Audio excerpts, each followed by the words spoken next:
Dans la paracha Kedoshim, il existe un verset qui dit Ozne Tzedek, Avne Tzedek, Yeye Lachem. Ayez des balances exactes et des poids exacts. C'est au chapitre 19, verset 36. Ce verset se termine, étonnamment, par la phrase Ani Hashem Elokechem, Asher Otseti Etrem Meretz Mitzrayim. Je suis l'Éternel, ton Dieu, qui t'a fait sortir d'Égypte. Quel rapport entre l'interdiction des faux poids et des fausses mesures et la mention où Hachem nous a fait sortir d'Égypte? On ne comprend pas le rapport. Il existe de même deux autres versets qui se terminent par la mention « Je suis l'Éternel qui t'a fait sortir d'Égypte ». Ce deuxième verset se trouve dans la paracha Béar, chapitre 25, verset 37, à propos de l'interdiction de l'usure, des prêts à intérêt. Il est écrit « Et kaspecha lotiten lo penecher » ton argent, ne le prête pas à ton prochain avec des intérêts. Et le verset se termine Ani Hashem Elokechem Asher Hotzeti Etechem Eretz Mitzrayim. Je suis l'Éternel qui t'a fait sortir d'Égypte. Là aussi, on ne comprend pas le rapport entre le prêt avec intérêt et la mention où Hashem nous a fait sortir d'Égypte.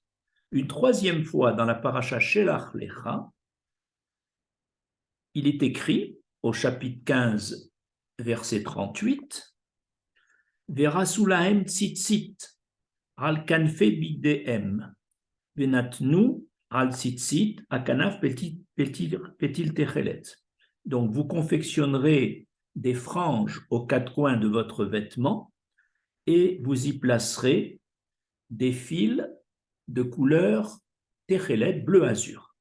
Et le verset se termine encore, Ani Hashem Elokechem, Asher Hotzeti Etechem Eretz Mitzrayim, je suis l'Éternel qui vous a fait sortir d'Égypte. C'est pour ça que Rava, dans le Talmud Baba Metzia à la page 61b, se pose la question.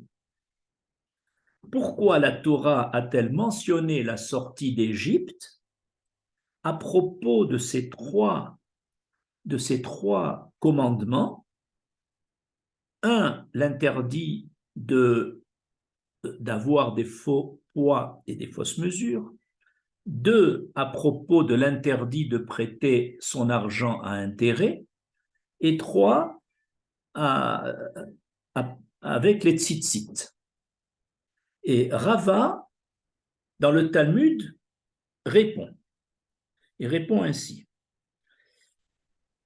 Par cette mention, je suis l'Éternel qui t'a fait sortir du pays d'Égypte, l'Éternel veut nous dire, moi qui ai distingué en Égypte, au moment de la mort des premiers-nés, la goutte séminale qui a provoqué un aîné, un béchor, de la goutte séminale qui n'a pas produit de béchor, de même, je saurai distinguer et je sanctionnerai celui qui enfouit des poids dans le sel pour frauder avec des faux poids.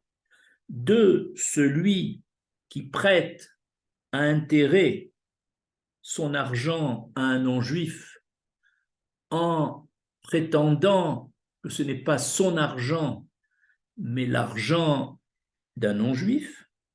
Et trois, celui qui a teint ses fils, ses franges, ses tzitzit, avec un colorant végétal de qualité médiocre et peu onéreux, au lieu de le faire avec le vrai techelet, qui est un colorant animal, et les deux colorants ayant le même aspect. Cette Agada soulève Plusieurs questions. Première question, quel est le dénominateur commun entre les trois cas, les faux pois, le prêt à usure et les tzitzit, cités par Rava? Dans les trois cas cités, il s'agit d'une tromperie qu'il est difficile ou impossible de reconnaître. Par exemple, un homme qui enfuit ses pois dans du sel, pour pouvoir frauder quand il vend une marchandise qu'il pèse avec ce poids, le client ne pourra pas le reconnaître. Lorsque un homme prête à intérêt son argent et qu'il prétend, parce qu'il sait que c'est interdit pour lui de prêter à intérêt, et qu'il prétend que cet argent appartient à un non-juif qui peut prêter à intérêt, là encore, il y a une tromperie, comme l'argent n'a pas de couleur, n'a pas d'odeur, celui qui accepte ce prêt pense qu'il n'y a aucun problème, puisque l'argent n'appartient pas à ce juif. Le troisième cas, lorsqu'un homme vend des tzitzit qu'il teint avec un colorant végétal qu'on appelle Kala Ilan, qui est très bon marché et qui a le même aspect que le colorant animal venant du chilazone, un animal qui n'apparaît que tous les 70 ans et donc ce produit Techelet est très cher. Les couleurs étant pratiquement semblables, celui qui achète ces tzitzit va croire qu'ils sont conformes à la loi de Techelet, alors que c'est une imitation avec un produit très peu onéreux. Ainsi, dans tous ces cas-là, il y a une situation de tromperie, de mensonge, non reconnaissable par l'homme, qui peut être trompé par son prochain. Alors, l'Éternel vient dire, de même que j'ai su reconnaître la tromperie chez les Égyptiens que j'ai châtiés, de même, je sais reconnaître la tromperie dans les trois cas cités, les faux pois, l'usure et les tzitzit, et je saurais sanctionner, comme j'ai sanctionné les Égyptiens par la mort des premiers-nés, je saurais sanctionner ceux qui trompent leur prochain d'une façon qui n'est pas reconnaissable. Seul moi, l'Éternel, peut le savoir et sanctionner. Deuxième question. Comment comprendre dans la réponse de Rava que l'Éternel est dit « J'ai pu distinguer entre le germe du Béchor et le germe du non-Béchor à la sortie d'Égypte. » Il est évident que le Béchor d'une maman est facile à reconnaître, puisque c'est le plus âgé de ses enfants. Mais du fait que les femmes égyptiennes étaient débauchées et que souvent elles trompaient leur mari avec un autre homme, et l'Éternel,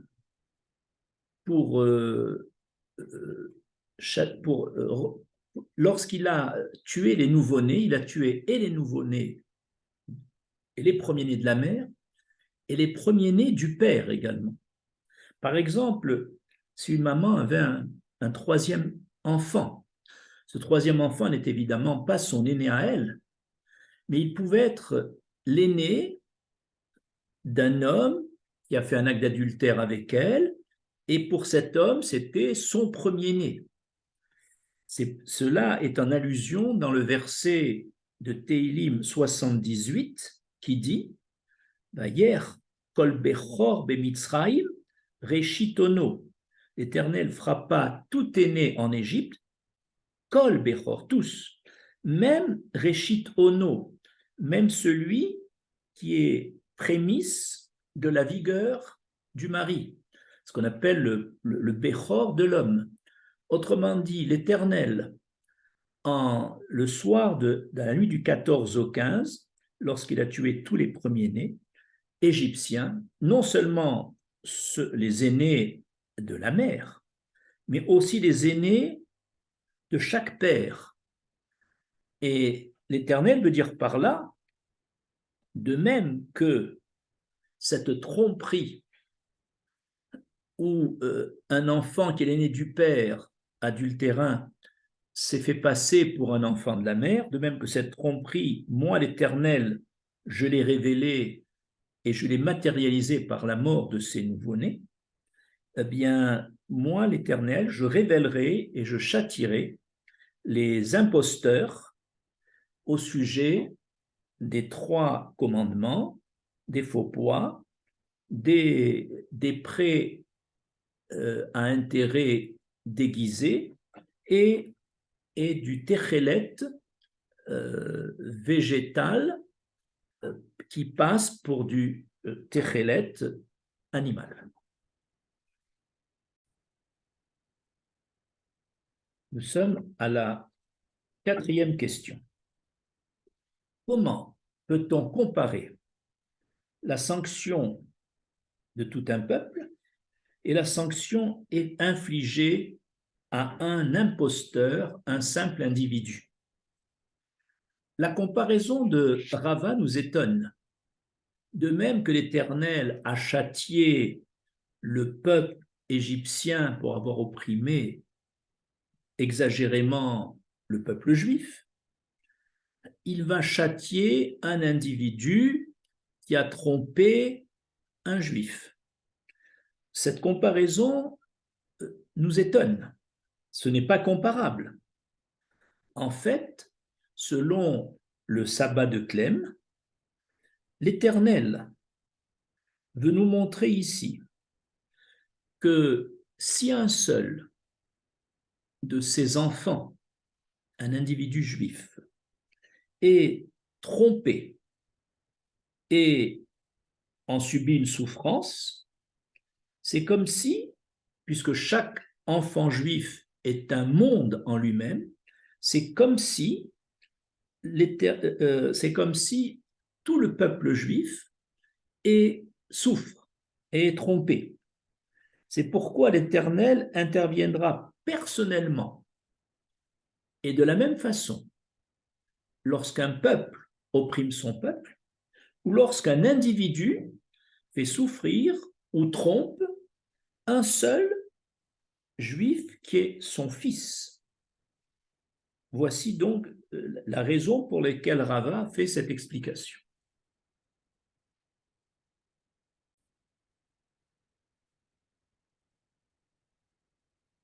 Quatrième question.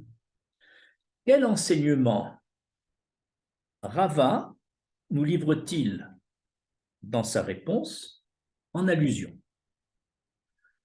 Nous savons que le 7e soir de Pessah, lors de la sortie d'Égypte, alors que nous avions traversé la mer à pied sec et que nos ennemis qui nous ont opprimés, les Égyptiens, ont été noyés,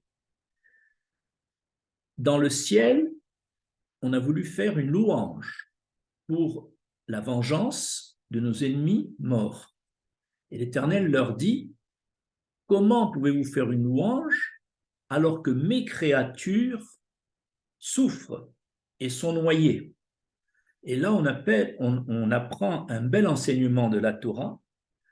Toute créature d'Hachem, qu'elle soit juive ou non juive, et Hachem a de la considération pour chacune de ces créatures. Seraient-ce les ennemis du peuple juif? Et alors, si c'est comme ça, a fortiori que l'Éternel apprécie